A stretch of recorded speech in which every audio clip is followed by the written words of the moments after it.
Welcome to Backstage at the Enharmonic. I'm your host, Sean J. Kennedy. Today's guest is noted conductor Joseph Modica. As a choral conductor, Joe has prepared choirs for the likes of John Williams and Josh Groban. In 2017, he toured the country with the Italian pop opera trio Il Volo, conducting at the nation's best concert halls. That's where I was lucky enough to meet Joe. When he's not busy preparing professional choirs in Hollywood and touring the country conducting orchestras, he is an active and dedicated music educator, serving as an associate professor of music and assistant dean at the University of Redlands School of Music. He's also the director of music at Blessed Sacrament Church in Hollywood, California, the artistic director for the Inland Master Chorale, and the conductor for the festival choir at Idyllwild Summer Arts Camp. I hope you enjoy this edition of Backstage at the Enharmonic. Hey, Joe, are you there? Hey, Sean, how are you? I'm good, man. It's so great to talk to you. Thanks for taking some time to be on the podcast, and I look really forward to catching up with you again. I haven't seen you in a while. Likewise. It's great to talk to you. Great. So could you let the listeners know your hometown and where you currently reside? Yeah, well, I live in Redlands, California, and I've lived here most of my life, but I'm actually originally from Buffalo, New York. I grew up in a suburb of Buffalo, Cheektowaga. But I currently live in Redlands, California. Okay, great. And where do you work out there? I work at the University of Redlands. I'm an associate professor of music and the assistant dean of the School of Music. So what are some of your earliest memories of music as a child? Wow. I would say probably church choir. I used to sing in the children's choir at our church back in Buffalo, and I just loved it. It was so much fun. Doing that. And then when I started fourth grade, I'll never forget this. The teacher passed around a form, and the form had a bunch of instruments listed on there. And they said, which instrument would you like to play? It wasn't, do you want to play in band? It was, which one are you going to play in band? So yeah.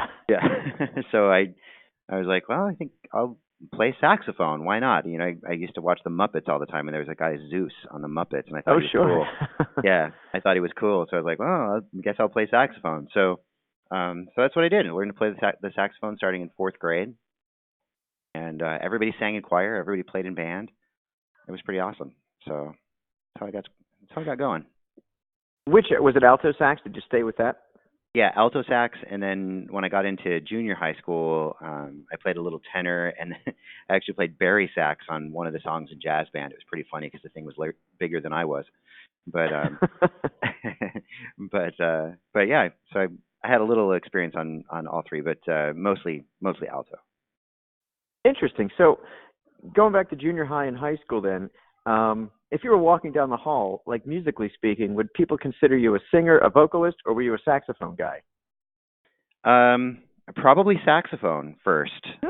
Yeah. Wow. Definitely in junior high, it was more saxophone than choir. Although I was in choir, both in junior high school and high school throughout.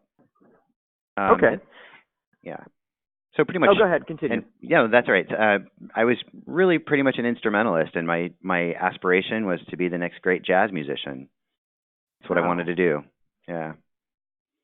It's funny. I've worked with a lot of conductors, and it seems like the best conductors that I've worked with, choral conductors, in the choral conducting world, most of the choral conductors that I really, really like working with, me being a percussionist, they have a strong instrumental background. Mm-hmm. And I'm sure there's some correlation there, but your conducting is superb. And a lot of times with choral conductors, just me being a percussionist, sometimes they're not too attentive to the needs of the brass and the percussion, and they're more worried about the lyrics. But every time I work with you and others of your caliber, the attentiveness and the clarity of the beat and the cues is always there. And I'm sure that has to do with your instrumental background. I'm glad to hear that, number one. But yeah, absolutely. I think, just having the experience of playing in a variety of types of ensembles, you understand the needs of the instrumentalists. And as a conductor, that's priority number one, really, is to make sure that your ensemble is that you're giving the ensemble what they need, so that the music can really be what the music needs to be. So your junior high school, was that out on the West Coast or was that in Buffalo? Junior high was in Buffalo, and then we moved to California when I was a sophomore in high school. Okay. Halfway through my sophomore year, yeah. When did you, what was your first taste of conducting? Was it in junior high school, or was it after that? It was actually college.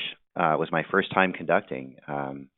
I'd always wanted to, but my high school choir director, we didn't really get a chance to stand in front of the ensemble. But my very first day of college, I went to Chapman University for my undergraduate, and my very first day, the conductor of the choir called up a senior conducting major, and he came up and conducted a song, and then he pulled up a junior music education major, and she came up and conducted, and then a sophomore, and then he called up a freshman, and I was the unlucky freshman who got chosen to come up and conduct the choir. Yeah, and it was William Hall, and it was his arrangement of "Were You There?" And so here I was, never having stood in front of a choir before, in front of this group of amazing singers, and my teacher's own arrangement. I was a nervous wreck. Of course. But so I got through it. I have no idea what my hands did, but I got through it, and it was transformative, to say the least. Like it was home. Like, okay, well, this is what I need to do. So yeah, but that was my first time, and then every opportunity I had to get in front of a choir of any kind, I took it so that I could learn. Wow, a real baptism by fire. Yeah, it really was. Yeah, it really was. Especially with you said the conductor arranged the piece you were doing. Yeah. He was a composer and arranger, and he had all kinds of he did a bunch of folk song arrangements and things like that, and this was one of his. So. Wow. Okay, so that was choral conducting. Do you remember clearly the first time you conducted instrumentalists, or was it with a choir combined type of thing? No, my undergraduate degree is actually in conducting, which is weird. Chapman was only one of two places that offered an undergraduate degree in conducting. It was Chapman and Mannes. And did you enter college? But did you enter college as a conducting major? I entered as a music education major, and then in my sophomore year, I switched to conducting because I wanted to learn the orchestral side and the choral side, and so this gave the opportunity to do both. Yeah, so it was my sophomore year and my first instrumental conducting class that we got to stand in front of the orchestra, and it was Night on Bald Mountain, the Mussorgsky. Oh yeah, that's what the piece we were working on. So we did that, and we did the Schubert 3, I think it was. Those two pieces, and then the following year we learned pictures at an exhibition and a couple other things. So, yeah. So as an undergrad, that was kind of an unusual situation. Yeah, it's tremendous though to have that opportunity. Yeah. So let's jump back to high school and middle school for a second. Sure. So at the time you were playing saxophone, you were singing in choir and all this. When did you develop a clear plan that you wanted to go into music? Was it junior high, high school, and what? And you said you wanted to be a jazz guy, I think, if I remember correctly. So when was that exactly that you really wanted to pursue music? You figured that out? Well, I think, I had a really great influence in junior high school. My junior high school band director was outstanding. I mean, really, really wonderful. His name was Reno Pisani. And we're still friends. We talk on Facebook every once in a while. I'll just kind of let him know what I'm doing and stuff. So he was a really tremendous influence on me. Got me into the all county band, and then that led to the all state band and all that stuff when I was in junior high. And I just really appreciated everything that he did for us. And he was a great teacher and a great guy. And so, he was kind of my influence to get into this field. So I first met you, we first worked together with the Il Volo tour a couple of years ago, which was fantastic. Maybe you could just enlighten us on how you got the gig, what you felt like when you got it, because in my preparations to get ready for that stuff that I had to play, I of course got their recording with Placido Domingo, conducting. And then what was it like for you to get that call and say, we basically like you to be fill in for Placido Domingo on this tour? it was thrilling. I mean, I had known who Il Volo was, and the three tenor tribute and the whole thing, and growing up in the '90s when the three tenors were really doing Dodger Stadium and and all that stuff, it was just so thrilling to watch. And so to get that phone call really blew my mind. Am I worthy to do this? And and so it was really mind blowing to me, and it was absolutely an opportunity I could not pass up. And to get to perform in some of the venues that we got to perform in was really, really special. I had always wanted to do a tour, and so I came back to the university, and I was like, so here's the deal. I got this option to, do a 5-week tour. Will you support it? And without hesitation, they did. So that was pretty cool. But yeah, it was thrilling. And I of course then I had to learn it all. And you had asked how I got the gig. Right. It was through my friend Steve Trudell, who was contracting the orchestras for that tour. And Okay. Steve and I have worked on several projects together, beginning with Star Wars in Concert. We did the recording session with the producers of that event at Fox Studios in Los Angeles back in 2009. John Williams was there. It was, oh my gosh! Yeah, it was crazy. And you conducted when he was there? I didn't. I prepped the choir for it. Okay. Yeah. So wow. I prepped the choir for it. So we had 80 singers, and it was way cool. And he walked in the door, and he was very gracious, and just really cool. So we worked on that tour, and I helped them contract and prepare the choirs for 18 cities around the country for that. Oh my gosh. And then that moved into us, working on some Josh Groban gigs together, and a couple other smaller things, some arranging that I did for some of the artists that Steve represents and things like that.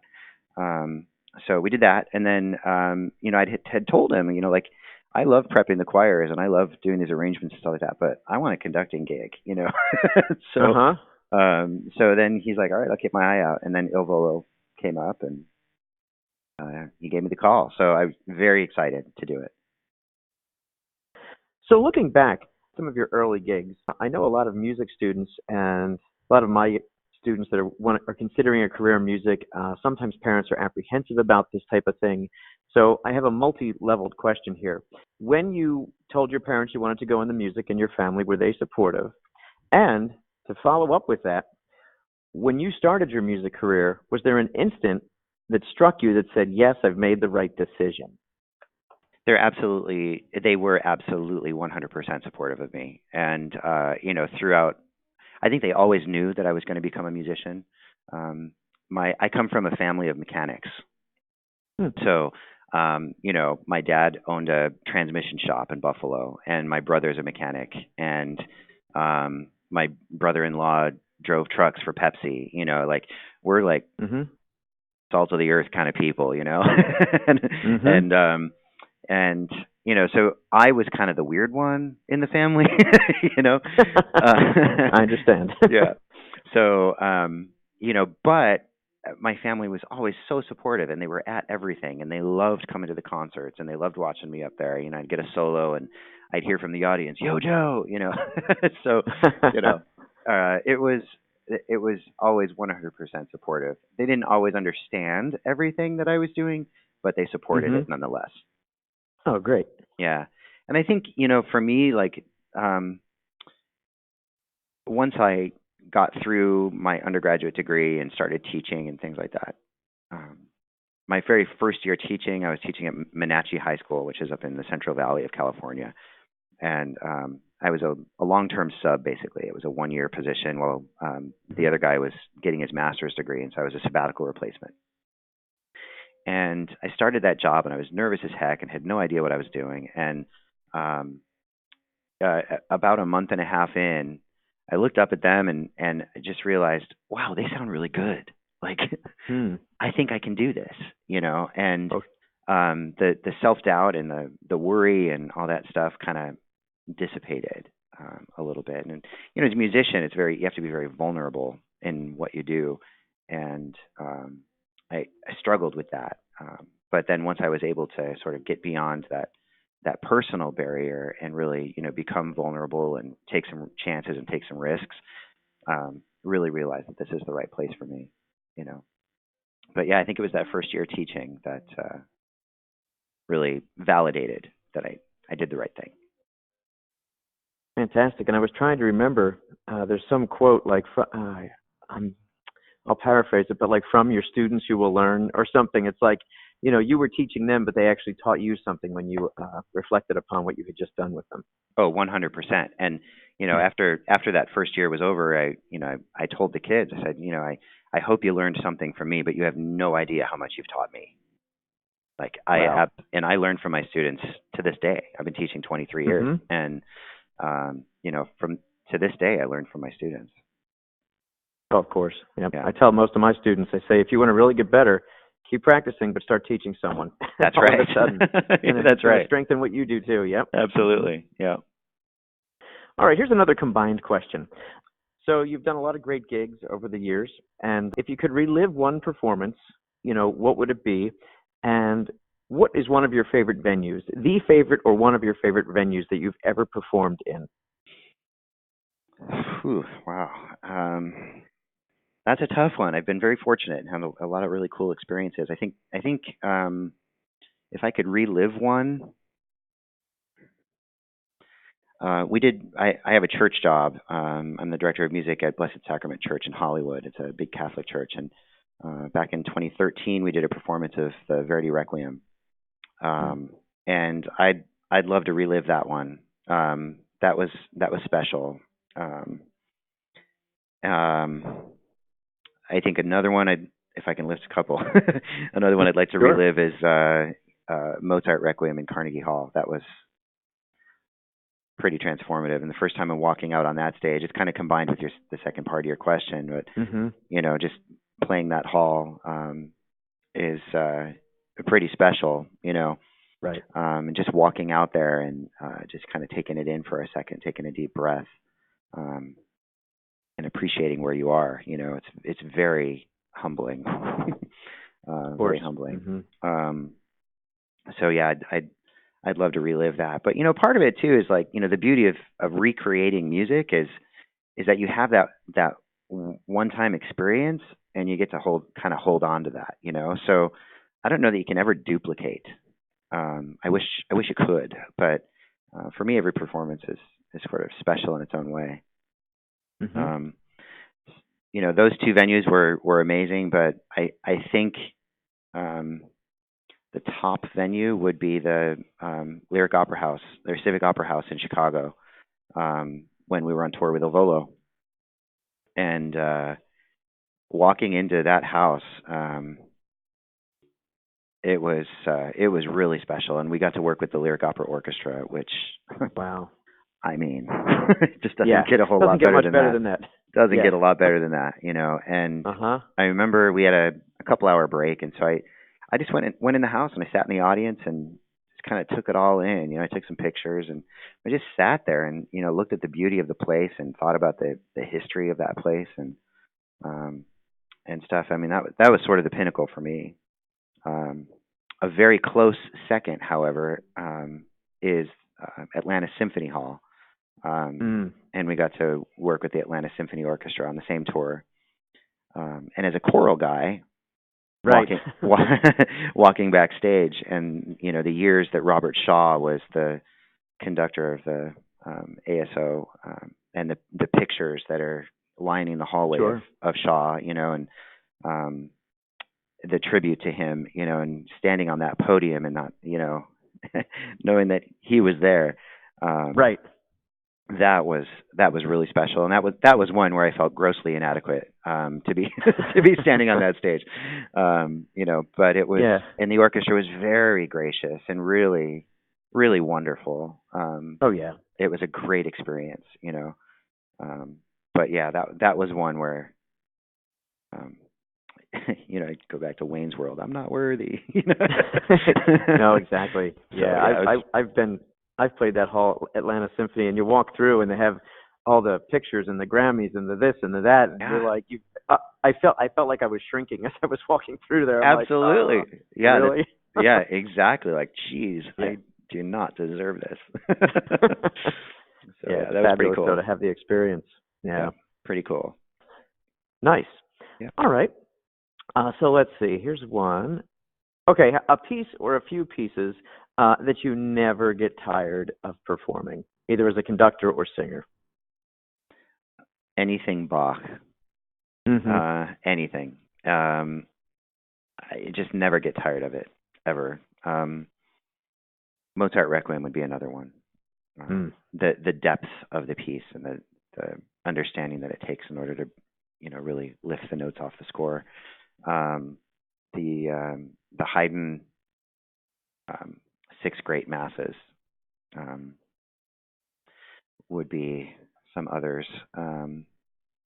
I've conducted Verdi Requiem twice, and I could conduct that every day. Yeah. So yeah, those are some. But Bach Magnificat is really on the top for me. Mm-hmm. Yeah. Every time I hear a Bach piece, no matter what it is, I feel like I'm looking at one of those magic eyes, and I keep seeing something new every time. Yeah. It's like no matter what, it's like, oh, really? I didn't notice that. 800 other times I listened to this. Right? You just never know it all the way, Mm-hmm. So right. You just never do. Mm-hmm. So that's the beauty of it. Well, those are good choices. So you're an active educator as well as performer, and I've kind of geared this as an educational podcast for people that are interested in music or maybe want to pursue it as a career.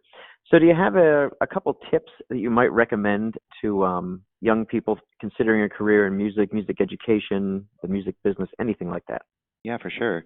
One of my passions is helping future music educators get prepared for the field. And I think, to sum it up, the biggest part of it is learning the repertoire and knowing quality literature to teach students, and just spending hours just learning the repertoire so that you can go in really well prepared with great stuff for them to learn. If it's choral, great poetry, and quality writing for the voice. With anything, knowing the instrument. If you're going to be a band guy and your instrument is clarinet, you got to know how the brass instruments work. You have to know what they need. So really taking the time to learn the instruments. If you're a choral person, same thing, learning the instruments, because it's undoubted that you're going to stand in front of a band or an orchestra someday. So that preparation is really key. And then I think, finding, the other thing that I tell them too is finding balance. We as musicians can be myopic on what we do, and lose a little bit of our personal lives, and so I really preach at them about having a hobby that's not music, right. To get into sports, to read, to, whatever interests them, but something outside of music. And I think, if I could go back in time when I first started teaching, it was really overly ambitious, and spending 70, 80 hours a week at work, and sort of losing a little bit of the personal connection, So I think maintaining some balance is really vital for young educators just entering the field. Yeah, so those are some of the things. I could talk about that all day, but right. Those are some of the top things that I recommend them. Perfect. The last 5 things you just listened to, what might they be? Oh, boy. It would be Coldplay. Uh-huh. It would be the soundtrack for Dear Evan Hansen. It would be U2. It would be, what was I listening to the other day? Let's see, those 3. I'm a big musical theater guy too. I love it. And we're doing, I'm going to be music director for Addams Family musical. So I was listening to that. Oh, wow. Yeah. And then I put on I put on the Bach B minor just because I wanted some calm. So I put on the B minor Mass. Those would be the last 5. Yep. Okay, so they're the last 5. And then in addition to that, something that your students might be surprised that is on your iPod, that's actually there. And they'd go, really? You have that sort or type of music on your iPod or, whatever you listen to? Eminem. Okay. That surprised me too. Eminem and Metallica. Not in your top 5 rotation, but it's there. It's there. And when I need it, it's there. Yeah. Eminem and Metallica. I love it. Yeah. So you mentioned in your advice to students, having something outside of music as a hobby. What do you do outside of music? Well, I love to cook. It's kind of my passion. I love to cook. Pizza is kind of my thing. Italian food, of course. I'm Sicilian, so of course I have to make Italian food. And I love hanging out with my 2 kids and just kind of playing with them. My son's really active. He loves to do sports and stuff like that. So my daughter likes to draw and do art, and so we'll do some projects together. And just hanging with them. It's kind of my favorite thing. Nice. Yeah, and I love gardening too. So I'll go out in the garden and just pick weeds or plant some stuff. My daughter and I started a vegetable garden in the backyard, so nice. We're kind of into that right now. Hanging out with my friends. Going out for a beer every once in a while, doing karaoke. That nice. Yeah, that kind of stuff. I'm good at breaking away from work stuff. I'm good at that. I used to not be very good at it, but I think it's important. So. Yeah, I understand the challenge, personally, and I see it in a lot of other people. It's hard to get away mentally and physically. Yeah. Yep. Yeah. Great advice. So is there anything brewing for this year in 2019? Nothing really settled yet. There's a couple of potential things, but nothing's really settled yet. We just did the Josh Groban and Idina Menzel tour. We got to sing with them at the Forum here in LA. That was really cool. I've got some honor choirs that I'll be working with. I am the conductor of our community chorus here in Redlands. It's the Inland Master Chorale, and so we've got some exciting stuff coming up. We're doing a concert next weekend, and then Women Composers concert in March, and then in May we're doing Mozart Requiem and then John Rutter's Mass of the Children. Oh yeah. So but big gigs, nothing quite yet. There's a couple of things that we're working on, but nothing quite yet.